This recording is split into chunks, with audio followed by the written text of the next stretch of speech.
उपज्ञानतिमिरान्धस्य ज्ञानञ्जनशलाकया चक्षुरुन्मिलितं येन तस्मै श्रीगुरुवे नमः। नमो विष्णुपादाय कृष्णप्रेष्ठाय भूतले श्रीमते भक्तिवेदान्त स्वामिन्निति नामिने।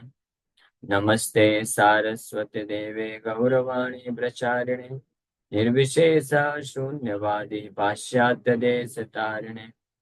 नमो महावदन्याय कृष्ण प्रेम प्रदायते कृष्णाय कृष्ण चैतन्य नामने गौरतुसे नमः। जय श्री कृष्ण चैतन्य प्रभु नित्यानंद श्री अद्वैत गदाधर शिवासादि गौर भक्त वृंदा। हरे कृष्णा कृष्णा कृष्णा हरे हरे हरे राम राम राम हरे हरे। हरे कृष्णा। आप सभी भक्तों का हार्दिक स्वागत है आज के श्रीमद् भगवद गीता के चर्चा में। हम लोग चर्चा कर रहे हैं श्रीमद् भगवद गीता और इसका छठवां अध्याय श्लोक संख्या 1। कल इस अध्याय को, ये छठवां अध्याय ध्यान योग, जिसको हम लोग प्रारंभ किए, तो उसमें भगवान Krishna without asking any question, Lord Krishna himself is speaking this chapter.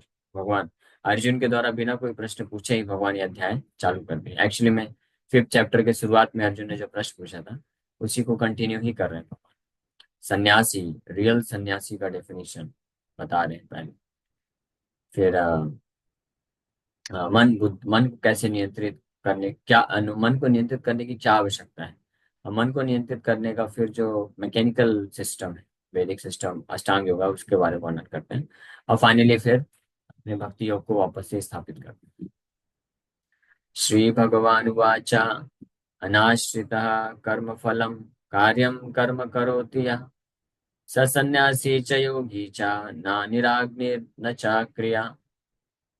अनाश्रिता, without taking shelter और विदाउट बीइंग डिपेंडेंट।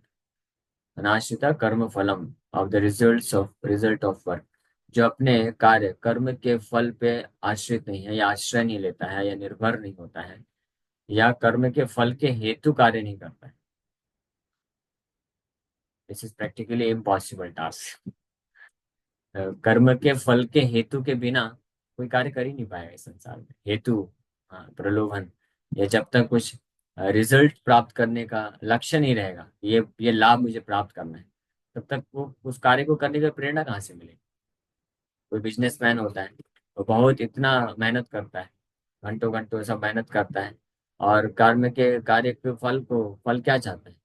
पैसा कमाना है, ज्यादा से ज्यादा पैसा कमाना है, नाम कमाना है। अगर इस पे फोकस नहीं करेगा तो इतना मेहनत कहाँ से कर पाएगा?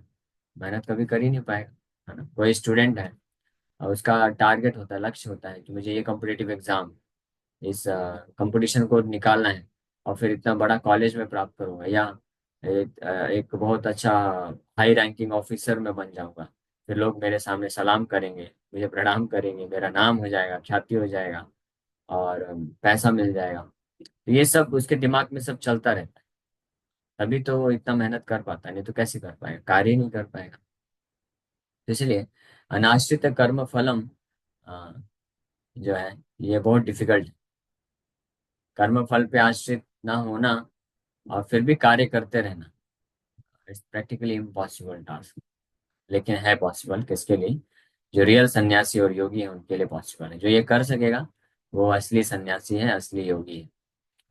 तो अनाश्रित का मतलब होता है कि कार्य करता है, एक तो है कि कार्य को करने के बाद फल को भोगने का इच्छा नहीं, फल फल को भोगने का इच्छा नहीं, फल को प्राप्त नहीं करना चाहता।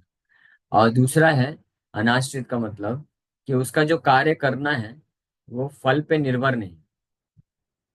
कहने में दोनों सेम लग सकता है लेकिन थोड़ा डिफरेंस भी है इसमें। फल पे निर्भर नहीं है मतलब कि वो अ, फल के होने पे वो कार्य करेगा ऐसा नहीं। अगर फल नहीं भी होगा तो भी वो कार्य करेगा, just as a matter of duty. अनाश्रित है, फल को प्राप्त करके उसको एंजॉय करना, सेंस ग्रेटिफिकेशन, वो भी डिजायर नहीं है। और फल के होने पर ही कार्य करेगा, ऐसा भी नहीं। तो ये जो इस प्रकार से जो व्यक्ति है, ये दो स्तर पे कार्य किया जा सकता है। एक तो है आउट ऑफ ड्यूटी, कर्तव्य के स्तर पे, और दूसरा आउट ऑफ लव, प्रेम के स्तर पे। ये दो कार्य, ये दो स्थिति पे अगर कोई होगा तो ही ये अनाश्रित कर्म फलम कार्यम कर्म करोति या तो किया जा सकता है। और ऐसा व्यक्ति जो रियल सन्यासी और योगी कहलाता है, ये भगवान स्पष्ट वर्णन कर रहे हैं। ना कि ऐसा व्यक्ति, ना निराग्नि न च अक्रिया, ना कि ऐसा व्यक्ति जो कि not he who lights no fire and performs no duty. ऐसा व्यक्ति सन्यासी या योगी नहीं है जो सब छोड़ देता है, कार्य को छोड़ देता है कार्य करना। और ना ही निराग्नि का मतलब होता है कि अग्नि का इस्तेमाल नहीं करता है, यानी कुकिंग वगैरह भी नहीं करता है, निराग्नि इसको बोलते हैं। और ना चा अक्रिया, ही स्टॉप्स हिज ड्यूटी। तो केवल कार्य को छोड़ने मात्र से व्यक्ति विरक्त या सन्यासी नहीं बन जाता है। So one who is unattached to the fruits of his work and who works as he is obligated, obligated मतलब ड्यूटी, कर्तव्य मान के कार्य करता है, तो वो वास्तव में he is in renounced order of life, संन्यास की स्थिति में होता है। और वही वास्तव में ट्रू मिस्टिक या वास्तविक योगी बन सकता है। तो तात्पर्य विचार गोपाल जी लिख रहे हैं इन दिस चैप्टर, ये छठे अध्याय ध्यान योग, the Lord explains that the process of the eightfold yoga system is a means to control the mind and the senses.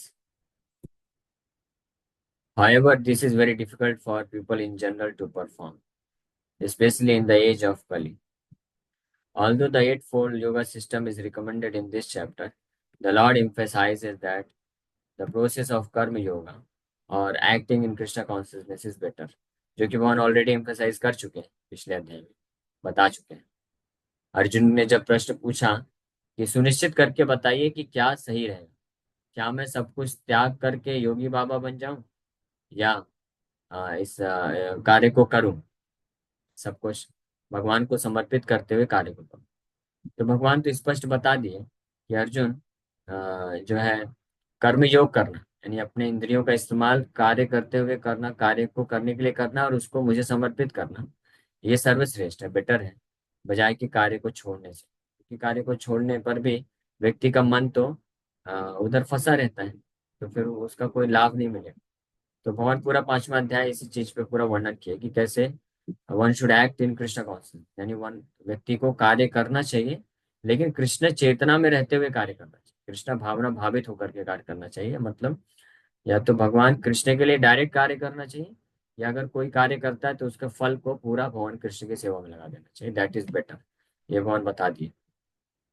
लेकिन अब जो अष्टांग योगा सिस्टम है, यानी कार्य को त्याग देना, और अष्टांग योगा सिस्टम के द्वारा मन बुद्धि को, मन इंद्रियों को नियंत्रित करने का ये जो प्रयास है, ये जो तरीका है, ये कैसे कठिन है, इसका वर्णन भी इस अध्याय में कर रहे हैं भगवान, ताकि हमको पता चल जाए कि बेटर क्या है।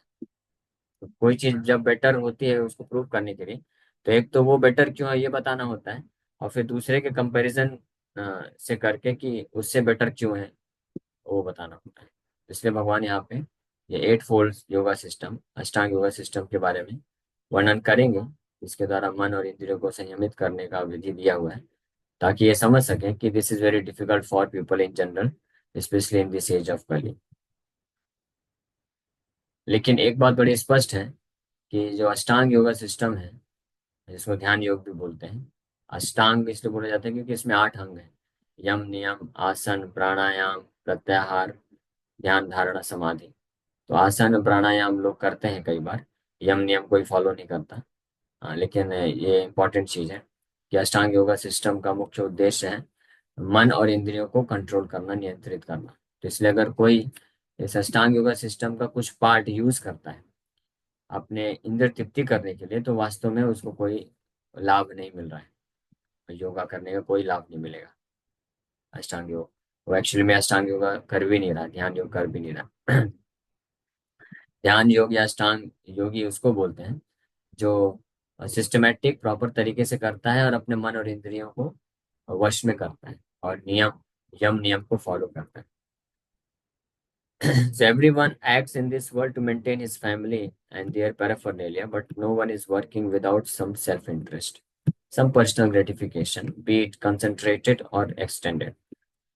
तो हर कोई इस संसार में जो है कार्य करता है कुछ ना कुछ सेल्फ इंटरेस्ट के साथ, या तो खुद का पर्सनल सेंस ग्रेटिफिकेशन के लिए, या एक्सटेंडेड. एक्सटेंडेड का मतलब होता है कि अपने परिवार वालों के लिए, समाज के लिए, देश के लिए, मानवता के लिए, तभी उसको प्रेरणा मिलती, अदरवाइज वो कार्य नहीं कर सके. तो इसको बोलते हैं सेल्फ ग्रेटिफिकेशन, इंद्रिय तृप्ति. इंद्रिय तृप्ति दो प्रकार की होती है, पर्सनल सेल्फ ग्रेटिफिकेशन और एक्सटेंडेड सेल्फ ग्रेटिफिकेशन, कंसंट्रेटेड और एक्सटेंडेड. यानी खुद का व्यक्तिगत इंद्रिय तृप्ति, और फिर उसी का विस्तार कर देता है कोई व्यक्ति तो अपने परिवार, समाज, देश, समुदाय का के लिए करता है. लेकिन दोनों ही वास्तव में इंद्रिय तृप्ति है, दोनों में कोई खास डिफरेंस नहीं. The criterion of perfection is to act in Krishna consciousness and not with a view to enjoying the fruits of work. To act in Krishna consciousness is the duty of every living entity because all are constitutionally parts and parcels of the Supreme. The parts of the body work for the satisfaction of the whole body. The limbs of the body do not act for self satisfaction but for the satisfaction of the complete whole. Similarly, the living entity who acts for satisfaction of the Supreme whole and not for personal satisfaction is the perfect sannyasi, the perfect yogi. तो ये है actually में सन्यासी या सन्यास का और या परफेक्ट योगी का डेफिनेशन. हाँ, बहुत ये मिसकंसेप्शन रहता है संसार में. सन्यासी का मतलब समझते हैं लोग सब कुछ त्याग दिया वो सन्यासी नहीं. जो desire for sense gratification, sense satisfaction वो त्याग देता है, उसको वास्तव में सन्यासी बोलते हैं. जो कृष्ण भावना भावित होकर के और भगवान कृष्ण को ये संतुष्ट करने के लिए कार्य करता है, क्योंकि हम सारे जीवात्माएं भगवान के अंश हैं. तो अपने आप को भगवान का अंश समझ करके भगवान के संतुष्टि के लिए ये कार्य करना है, इसलिए ये समझ के कार्य करता है निरंतर 24 घंटे. वो व्यक्ति असली सन्यासी है, परफेक्ट सन्यासी है और परफेक्ट योगी कहलाता है. द सन्यासी sometimes artificially think that they have become liberated from all material duties and therefore they cease to perform Agnihotra Yajnas, fire sacrifices. But actually they are self-interested because their goal is to become one with the impersonal Brahman. यहाँ पे भगवान जिस जो वर्णन कर रहे हैं प्रभुपाद जी सन्यासी का, ये संसार के सो कॉल्ड सन्यासी या मायावादी सन्यासी को वर्णन कर रहे हैं कि संसार में जाने जाने वाले, माने जाने वाले सन्यासी, मायावादी सन्यासी, जो बाहरी रूप से सब हर प्रकार के कर्मों को त्याग देते हैं. कर्म का मतलब जो शास्त्रों के विधि विधान है, किस प्रकार से कार्य करना चाहिए, उसको त्याग देते हैं. तो वास्तव में और इस प्रकार से त्यागने के पश्चात वो सोचते हैं कि अब हम मुक्त हो गए हैं. हाँ, हम we are liberated from all material duties, हर प्रकार के भौतिक कार्य कर्तव्यों से हम मुक्त हो चुके हैं. इसलिए वो यज्ञ की विधि को भी त्याग देते हैं. अग्निहोत्र यज्ञ पहले वैदिक सिस्टम में करना होता था, लेकिन जो मायावादी सन्यासी जब सन्यास देते थे तो त्याग देते. लेकिन वैष्णव सन्यासी कभी भी यज्ञ विधि को नहीं त्यागते. वैष्णव सन्यासी वो होते हैं जो असली सन्यासी होते हैं. यज्ञ का मतलब होता है कि ऐसे कार्यों को करना, कर्मों को करना भगवान की संतुष्टि के लिए, उसको यज्ञ बोला जाता है. जैसे नाम जप है तो ये नाम जप सर्वश्रेष्ठ यज्ञ, हरिनाम संकीर्तन यज्ञ बोला जाता है. भगवान के लिए कुछ कार्य करना, भगवान के लिए कुकिंग करना. तो जो कुकिंग कर रहा है 6 घंटे, वो क्या कर रहा है, यज्ञ कर रहा है. 6 घंटे का यज्ञ कि भगवान के लिए कुकिंग, इसलिए वो यज्ञ है. हाँ. और इसी तरह से भगवान के लिए प्रचार करना, वो भी यज्ञ है जो भगवान की संतुष्टि के लिए किया जाता है. बुक डिस्ट्रीब्यूशन करना ये भी यज्ञ है. भगवान के लिए मंदिर बनाना, मैनेजमेंट करना, ये सब यज्ञ में आता है. इसी को सरल भाषा में कीर्तन बोलते हैं, glorification of the supreme Lord, जिससे भगवान की महिमा का गुणगान होता है. तो जो असली सन्यासी होते हैं वो इस प्रकार से 24 घंटे भगवान के संतुष्टि के लिए अलग अलग प्रकार के कार्य में लगे रहते हैं. वो असली सन्यासी कहलाते हैं. जो नकली सन्यासी होते हैं, आर्टिफिशियल सन्यासी, मायावादी सन्यासी होते हैं, वो इस प्रकार से भगवान को संतुष्ट करने के कार्यों को त्याग देते हैं. और तो इसको त्याग करने के पीछे भी वास्तव में उनका ही सेल्फ इंटरेस्ट होता है. वो सोचते हैं इस प्रकार से हम सारे कार्यों को त्याग करके और निराकार ब्रह्म ज्योति में जाकर के विलीन हो जाएंगे। तो ये भी सेंस, खुद के सेल्फ सेटिस्फेक्शन के लिए। तो भौतिक शरीर के भौतिक इंद्रियों का जो सेंस ग्रेटिफिकेशन है, उसको तो वो त्याग देते हैं बाहर से। लेकिन आंतरिक रूप में वास्तव में ये इच्छा रखना कि हम जाके भगवान में विलीन हो जाएंगे, और इसलिए भगवान के सेवा को त्याग देना, ये भी अपना सेल्फ इंटरेस्ट है। ये भी सेल्फ इंटरेस्ट होता है। लेकिन जो वैष्णव होते हैं वो सेल्फ इंटरेस्ट के लिए कार्य नहीं करते। वो जो चीज भगवान को संतुष्ट करेगा, प्रसन्न करेगा, उसको करना वो चाहते हैं। तो प्रभुपाद जी आगे लिख रहे हैं कि इस प्रकार से जो सेल्फ इंटरेस्ट लोग रखते हैं, लक्ष्य बनाते हैं कि भगवान में जाकर के विलीन हो जाना, to become one with the supreme Brahman, such a desire is greater than any material desire. Material desire को काम बोला जाता है, काम वासना। So one who desires to become one with the supreme Lord, भगवान के साथ एकात्म हो जाना चाहता है, हाँ, भगवान बन जाना चाहता है, जो इस प्रकार से इच्छा रखता है। सो ही इज द ग्रेटेस्ट, उसका वो सबसे बड़ा मटेरियल डिजायर, सबसे बड़ा काम है वो, लस्टिएस्ट पर्सन वो। Such desire is greater than any material desire. इसलिए कविराज गोस्वामी भी चैतन्य चरितमृत में इसको बोलते हैं कि भुक्ति मुक्ति सिद्धि कामी सकली आसान। भुक्ति मतलब इस भौतिक संसार में शरीर के इंद्रियों को तृप्ति करना, इसको भुक्ति बोलते हैं। जो कि अलग अलग स्तर पे होता है। मानसिक स्तर पे, शारीरिक स्तर पे, बुद्धि के स्तर पे, ईगो के स्तर पे, चार अलग अलग स्तर पे भुक्ति करता है व्यक्ति। फिर भुक्ति मुक्ति, मुक्ति मतलब इंद्रिय तृप्ति को तो छोड़ देता है, लेकिन मुक्ति प्राप्त करना चाहता है, भगवान से मर्ज हो जाना चाहता है, विलीन हो जाना चाहता है।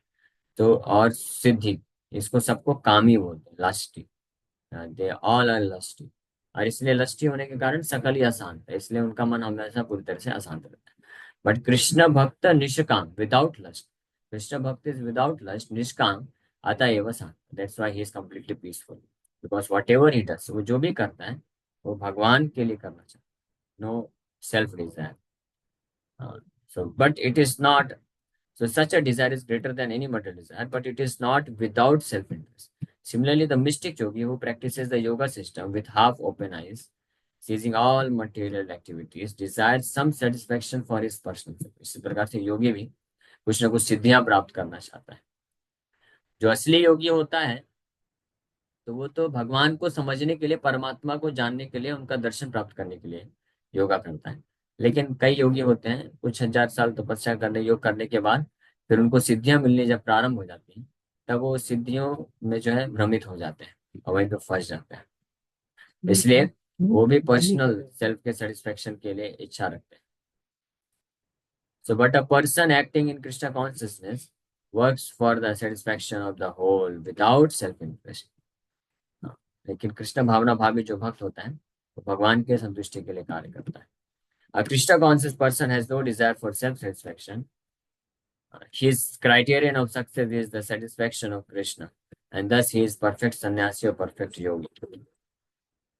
So मायावादी सन्यासी ज्ञानी, जो कि सन्यासी कहलाते हैं, वो अपने खुद के सेल्फ सेटिस्फेक्शन के लिए कार्य करते हैं। They want to become one, merge with the supreme Lord for their own self satisfaction. इसलिए वो असली सन्यासी नहीं, परफेक्ट सन्यासी नहीं। और जो योगी होता है वो कुछ ना कुछ सिद्धि प्राप्त करना चाहता है, इसलिए वो भी परफेक्ट योगी नहीं होता है।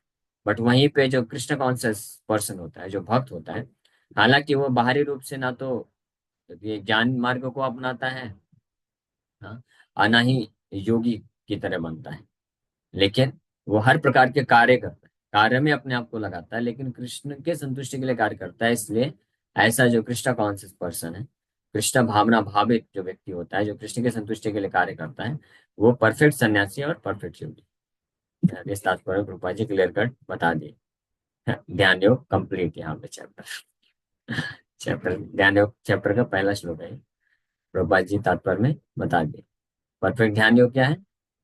जो कृष्ण के लिए कार्य करता है, अपने खुद के संतुष्टि के लिए नहीं करता।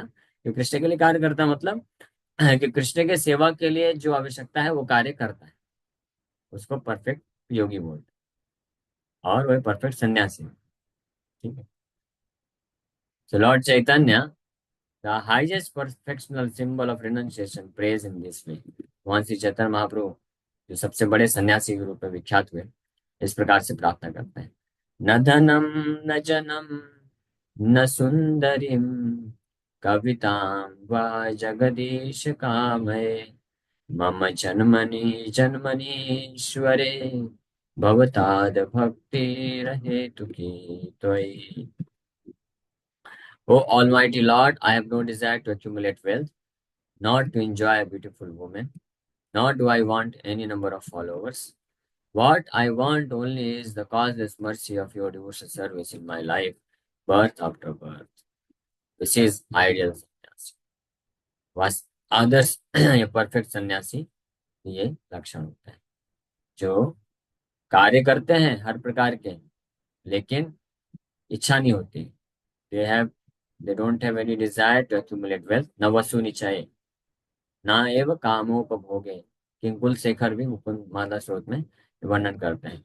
नास्था धर्मे न वसु निचये न एव कामोपभोगे यद भावयन् तद भवतु भगवन् पूर्व कर्मानुरूपम। नास्ता धर्म है न वसु निचय। वसु निचय में धन एकत्रित करने के लिए भी नहीं कार्य करता हूँ, न एवं कामोपभोग है, ना अपने काम वासना को तृप्त करने के लिए। तो फिर क्या चाहिए? I only want causeless mercy of your devotional service in my life birth after birth. जन्म जन्मांतरे मम जन्मनि जन्मनि। जन्मनि जन्मनि मतलब मुक्ति भी नहीं चाहिए।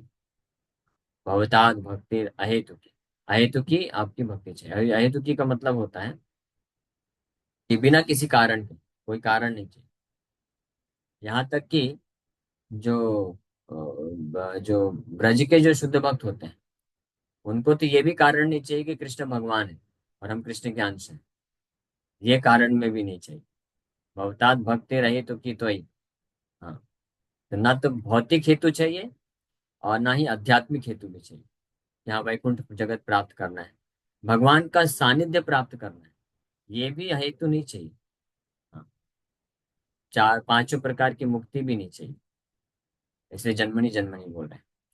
और ये भी हेतु उनको नहीं चाहिए कि कृष्ण परम भगवान है इसलिए कृष्ण का सेवा करना। They simply want to love Krishna and serve Krishna without any motivation, that's all. जैसे प्रभुपाद जी एक बार बोले, प्रूफ किया अच्छे से सबको, Krishna is supreme personality of Godhead अलग अलग शास्त्रों से। फिर फाइनली बोलता है, even if Krishna is not God still we will love him only. अगर कृष्ण भगवान नहीं भी हैं तब भी हम केवल कृष्ण को ही प्रेम करेंगे। इसको बोलते हैं पूर्ण रूप से अहेतु की भक्ति, जो ब्रज के भक्तों में पाई जाती है। ब्रज के भक्त लोगों को कोई फर्क नहीं पड़ता है कि कृष्ण भगवान है कि नहीं, तो मालूम भी नहीं है, मालूम है लेकिन वो ढक जाता है, या प्रेम के कारण, प्रेम होने के कारण ये ज्ञान जो है टिकता नहीं है उनके हृदय में। हालांकि उनको पूर्ण ज्ञान है। आप देखेंगे ब्रज के जो भी भक्त जब प्रार्थना किए हैं, बोले हैं, गोपियां जो कि साधारण ग्वालिन प्रतीत होती हैं, लेकिन जब उन्होंने उद्धव के सामने जब बोलना चालू किया तो उद्धव भी दंग रह गया, अरे इनको इतना ज्ञान कहाँ से है? सारे शास्त्रों का ज्ञान भी है उनके पास, लेकिन कृष्ण प्रेम के कारण, प्रेम की तीव्रता होने के कारण वो ज्ञान टिकता नहीं है। वो ज्ञान साइड में रहता है, हाथ जोड़ के बस खड़ा रहता है। ये कौन सा ज्ञान?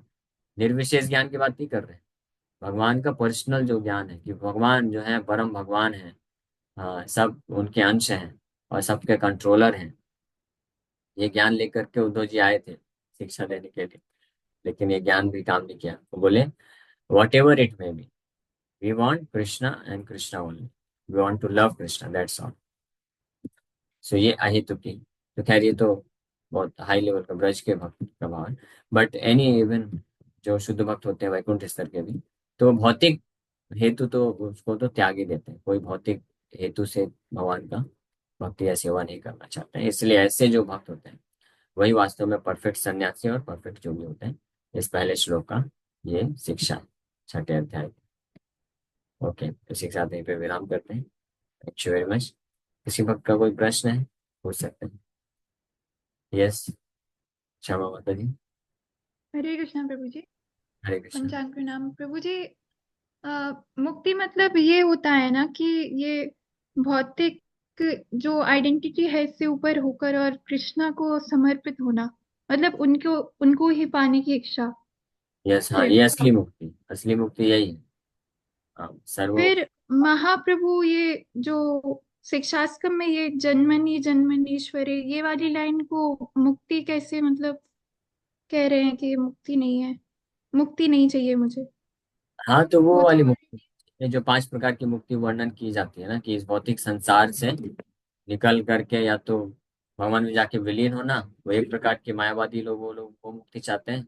या वैकुंठ में जा करके प्राप्त करना, यानी वापस से भौतिक संसार में जन्म ना लेना, तो उस मुक्ति को रिफर कर रहे हैं। जन्मनी जन्मनी मतलब कि बारंबार भौतिक संसार में जन्म भी मिलता रहे तब भी चले। ठीक है।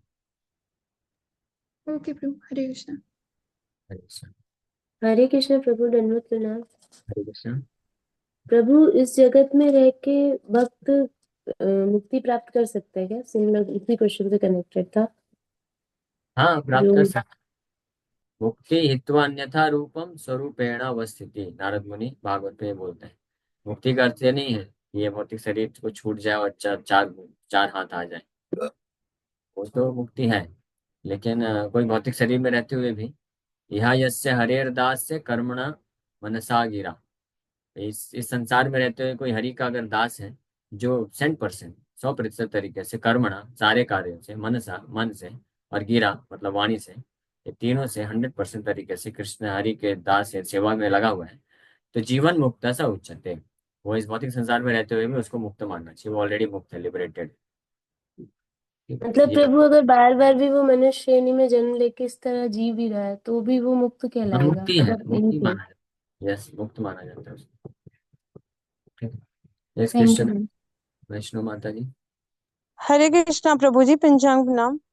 प्रभु जी, मेरा क्वेश्चन ये है कि आपने योग जैसे बताया, योग के बारे में, योग आसन, यम नियम प्रत्याहार, तो आपने जो योग के बारे में बताया, तो क्या योग मेडिटेशन से लिया जाता है मतलब?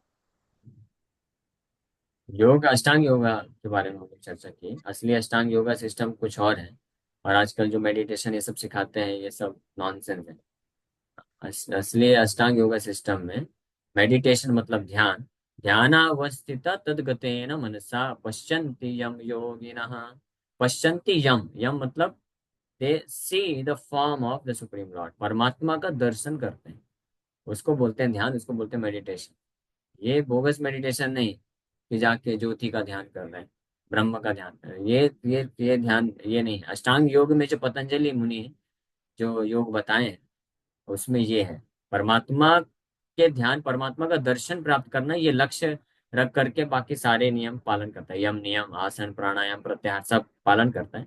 और फाइनली जब पूरी तरह से मन और इंद्रियां कंट्रोल हो जाती हैं, तो उस परफेक्शनल स्टेज में, सिद्धि की अवस्था में, जो जिसको कई हजारों वर्ष लगते हैं उस स्टेज में पहुंचने में, वहां पे पहुंच के वो योगी निरंतर कॉन्स्टेंटली परमात्मा का अपने हृदय के अंदर ही ध्यान कर पाता है और स्वरूप का दर्शन कर पाता है। ये है असली ध्यान। ठीक है। जी प्रभु जी। प्रभु जी, जैसे कोई इस्कॉन की बुक पढ़ रहा है बट वो योग का अर्थ दूसरा कोई बता रहा है, तो इसका मतलब ये होता है कि उससे अभी वो बुक अच्छे तरीके से पढ़ी नहीं है। हाँ, उसने नहीं समझा अच्छे से, तो उसको बोले कि आप किसी भक्त के जो है माध्यम से समझो, तो भक्त समझाएंगे तब आप समझ पाएंगे। हालांकि प्रभुपाद जी तो बड़ा अच्छा समझाए हैं, लेकिन सम अदर कोई नहीं समझ पाता है, तो उसको बोले किसी भक्त का हेल्प लीजिए तो आप समझ पाएंगे। जी प्रभु जी, धन्यवाद। हरे कृष्णा, पंचांग प्रणाम। तो समय भी हो गया है। यस किशोरी माता जी। हाँ, रखा, ले लीजिए। हरे कृष्णा। हरे कृष्णा। हाँ, सॉरी प्रभु जी। प्रभु जी, ये पूछना था कि मैं थोड़ा सा योग सिखाती हूँ। मैंने योग में आने का उद्देश्य यही था कि मैं लोगों को इससे जोड़ूं, क्योंकि प्रचार के उसमें काफी लोग आते हैं मेडिटेशन के लिए। लेकिन मैं मेडिटेशन में मंत्र पे ही कराती हूँ, प्रभुपद के लगा देती हूँ। और यही कहती हूँ कि आप एक एक अक्षर पर मेडिटेट करके और करिए। तो मैं सही कर रही हूँ मतलब उन लोग को इसलिए क्योंकि उसमें सुनेंगे तो उनका इंटरेस्ट आएगा इसलिए।